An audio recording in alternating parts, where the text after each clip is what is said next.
ازيكم؟ معاكم ادري، حلقه جديده قبل بدايه الجوله 30. طمني عليك يا صديقي، عملت ايه مع نهايه الجوله 29؟ هوريك الاول قبل ما نشوف مباراه الجوله 30 نجيب مين نسيب مين نكابتن مين.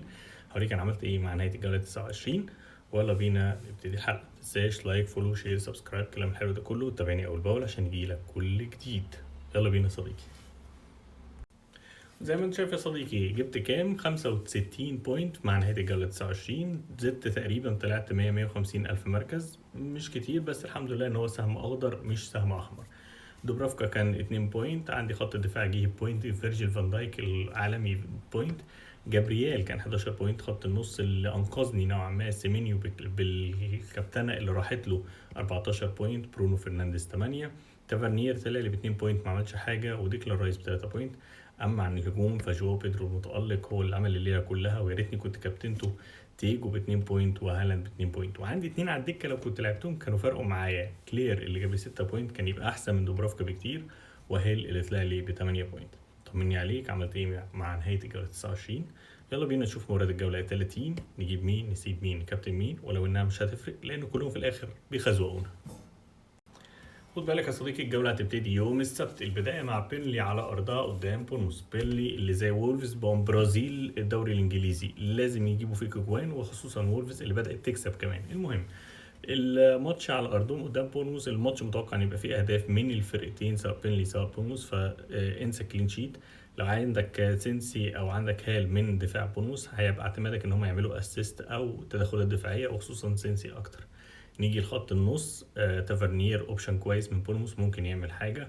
لو عمل ما عملش خلاص، سواء هو سواء ريان وايفن نيلسون في الهجوم. ده لو ايفن نيلسون سليم، لسه هنعرف مع المؤتمرات الصحفيه اخباره ايه. المفروض ان هو هيبقى تمام ويبقى جاهز للمباراه. المتوقع المباراه تخلص 2-1 على الاقل لبورنموث. اما عن بيرلي طبعا حدث ولا حرج، فما نقدرش نقول نجيب مين منها او نسيب مين منها، لان هي كلها فرقه على الله حكايتها.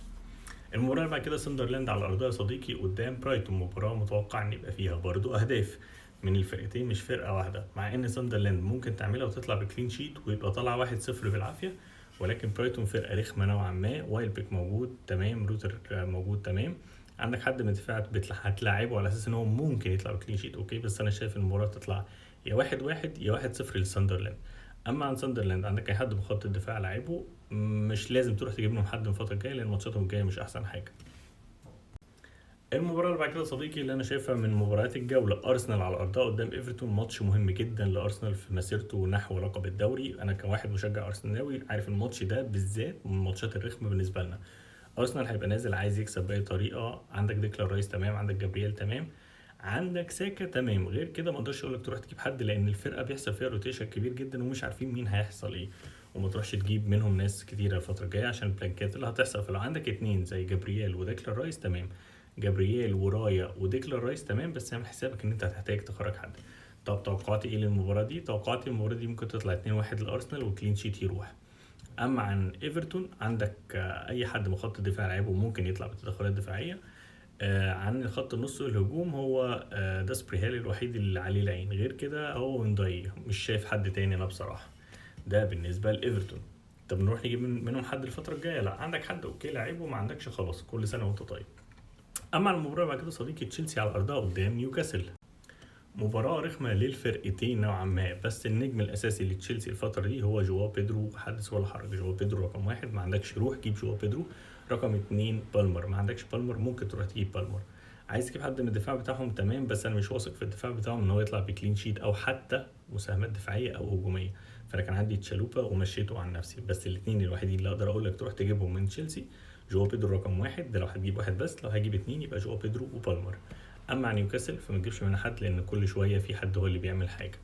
الوحيد اللي كان عليه العين وخلاص من ساعه ما ويسا جه كان بتاع دوت فولتاميد، ومن ساعه ما جه ويسا فالروتيشن طايل الكل. بارنز كويس بس مش ضامن مكانه. جوردن كويس بس مش ضامن، مش بيلعب بس مش مؤثر. فنيوكاسل ما تروحش تجيب من حد لا هجوما ولا دفاعا. طب توقعاتي المباراة دي ممكن تطلع 2-1 لتشيلسي او 2-0 كمان، وتبقى مفاجأة لتشيلسي ان يبقى فيه كلين شيت للمباراة دي. بس توقعي الشخصي 2-1 لتشيلسي. فهو كده معايا، ما تنساش لايك فولو شير سبسكرايب الكلام الحلو ده كله عشان تتابع اول باول. انا مش بتاع تحليل، انا ما بجيبش ارقام واحصاءات والكلام ده كله، احنا بنلعب اللعبه دي على الله حكايتنا. فعجبك المحتوى ده يا صديقي يا ريت تدعمني وتكمل معايا. المباراة اللي بعد كده صديقي ويست هام على أرضها قدام مانشستر سيتي، مباراة رخمة للفرقتين بالرغم إن ويست هام مش في أفضل حالاتها، ولكن مانشستر سيتي برضو عشان بتنافس على الدوري فعايزة تكسب المباراة دي، ولكن ويست هام على أرضها بتبقى رخمة نوعا ما. طب مين اللي عليه في العين في ويست هام؟ هو بوين ولا خلاف على ذلك. غير كده ما عايز تجيب ده كريسك هو بوين، لكن الافضل ما تروحش تجيب حد اصلا من ويست هام، ده من وجهة نظري. اما مانشستر سيتي هالاند وسيمينيو هما الاوبشنات الاساسيه في فرقه مانشستر سيتي. طب مرموش اوبشن كويس جدا بس مش ضامن مكانه. طب ديكو نفس القصه، او دوكو قصدي سوري، نفس القصه. طب فودن نفس القصه. طب اي حد، كلهم معرضين للروتيشن. الاثنين اللي انا شايف ان هم شبه ثابتين في الفرقه دي هالاند وسيمينيو. ده لو هالاند سليم. هالاند مش سليم طبعا مرموش بيبقى اوبشن كويس جدا وهيبقى اوبشن ديفرنشال جدا جدا جدا. توقعاتي الشخصيه المباراه دي ممكن تخلص 3-1 لمانشستر سيتي و3-0 كمان. فحتى لو عندك جيهي او ايت نوري او مين تاني او حتى اورلي، هم دي الاوبشنات اللي ممكن تجيبها دفاعيا. جيهي ايت نوري واورلي. ولو ان اورلي هو اللي عليه العين الفتره الجايه لان بدا يزيد وياخد ادوار هجوميه كويسه جدا، فممكن تجيبه كاوبشن ديفرنشال ينفعك للفترات الجايه. اولى مباراه يوم الاحد يا صديقي هتبقى كريستال بالاس على ارضها قدام ليدز، ماتش رخم للفرقتين. متوقع وجود اهداف من الفرقتين من وجهه نظري، مش هيبقى فيه كلين شيت من وجهه نظري. عندك سار من كريستال بالاس تمام لعبه، عندك مونوز لعبه، عندك لارسن لعبه اوبشن كويس جدا وديفرنشال كويس جدا ومتوقع انه يجيب اهداف. طب نروح نجيب منهم حد، ممكن تجيب لارسن لو عايز حد ديفرنشال هو او سار. اما على الناحيه الثانيه ليدز كالفرت لون هو الوحيد اللي مخول ليه ان هو يجيب اهداف، بس هو عمال بيضيع. الخط النص والدفاع مش شايف ان في حد معين اقدر اقول لك تروح تجيبه، لان برضو كل ماتش حد فيهم هو اللي بيعمل الشغل. فليدز لا ما تروحش تجيب منهم اي حد. اما عن كريستال بالاس لو عايز حد ديفرنشال لارسن وصار وتالتهم مونوز. قلت لك انا مش بتاع احصائيات، انا بتابع الماتشات وبس بتكلم بالطريقه السهله السلسه بتاعتنا. المباراه اللي بعد كده صديقي مانشستر يونايتد على ارض قدام استون فيلا، مباراه رخمه للاثنين برضه نوعا ما. مانشستر يونايتد اللي عايز يحافظ على تواجده في المركز الثالث حاليا وعايز يوصل لاكبر مكسب بالنسبه له عشان يرجع دوري الابطال، هيلعب على ارضه. برونو فرنانديز الاوبشن رقم واحد من غير ما تفكر في مانشستر يونايتد. الدفاع ما تفكرش فيه في حد. الاوبشنات البديله امبويمو وكونيا، ولو ان الاثنين مش على نفس مستوى برونو فرنانديز اللي معاه ضربات الجزاء. طب عايز حد ديفرنشال كاسيميرو اللي بيطلع من تحت كازيتات وبيجيب اهداف كده ما يعلمش بيها الا ربنا، بتيجي كده معاه. على الناحيه الثانيه روجرز لو معاك سيبه، انا مش مقتنع بيه. واتكنز نفس القصه، ما ننصحش باي حد يجيب اي حد من استون فيلا، مستواه مش في افضل حالاته. هيجيبوا جوان وبيجيبوا جوان بس بيجيب جون وبينام 6-7 جولات، فما اروحش اجيب حد من استون فيلا. توقعي شخصي ممكن يطلع 2-1 لمانشستر يونايتد المباراه دي ما كانتش 3-1. المباراه اللي بعد كده صديقي نوتنجهام فورست على ارضها قدام فولهام الوحيد اللي اقدر اقول لك عليه هو ويلسون وامبويمو لو لعب. ايبويمو لو لعب، ويلسون لو لعب وايبويمو الاثنين دول. طب المهاجم لا ما تفكرش. طب المدافعين اندرسون لو عايز تجيب حد للتدخل الدفاعيه. على الناحيه الثانيه نوتنجهام فورست هو جيبس وايت وحدث ولا حرج، غير كده انا مش شايف اي حد في نوتنجهام فورست. نيجي المباراه بعد كده ليفربول على ارضها قدام توتنهام. ليفربول لسه خسرانه من جلاتاسراي، هتحاول ترجع في الماتش ده عشان عايزه تدخل الدوريات الاوروبيه على الاقل. توقعي الشخصي لا هيبقى فيه اهداف كتير من ليفربول. عندك اكيتيكي تمام، عندك صلاح تمام، عندك جابكو تمام، عندك فيرتس تمام، عندك سوبسلاي تمام. ليه؟ لان توتنهام على الله حكايتها اصلا. طب توتنهام نعمل فيها ايه؟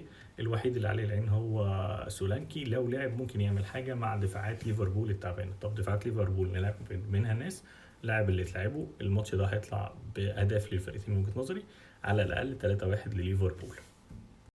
اخر مباريات الجوله يا صديقي برينتفورد على ارضها قدام برازيل الدوري الانجليزي وولفز. مباراه هتبقى رخمه للفرقتين، متوقع وجود اهداف من الفرقتين، مفيش كلين شيت من وجهه نظري. تيجو هو الاوبشن الاساسي ورا واتارا وشادي. الناحيه الثانيه وولفز كل سنه وانت طيب، ما اقدرش اقول لك حد لان برضو كل ماتش حد فيهم بيعمل حاجه.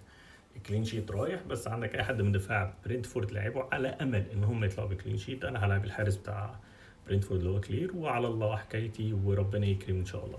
طمني عليك يا صديقي، هتعمل ايه في الجوله 30؟ فعلت اي حاجه من الخواص بتاعتك؟ وايلد كارد، تريبل كابتن، بنش بوست، فري هيت؟ وانصح ان انت الفري هيت والتريبل بنش بوست والفري هيت تخليهم لجولات الدبل والبلانك. بس كده يا صديقي، ما تنساش لايك فولو شير سبسكرايب والكلام الحلو ده كله. سلام.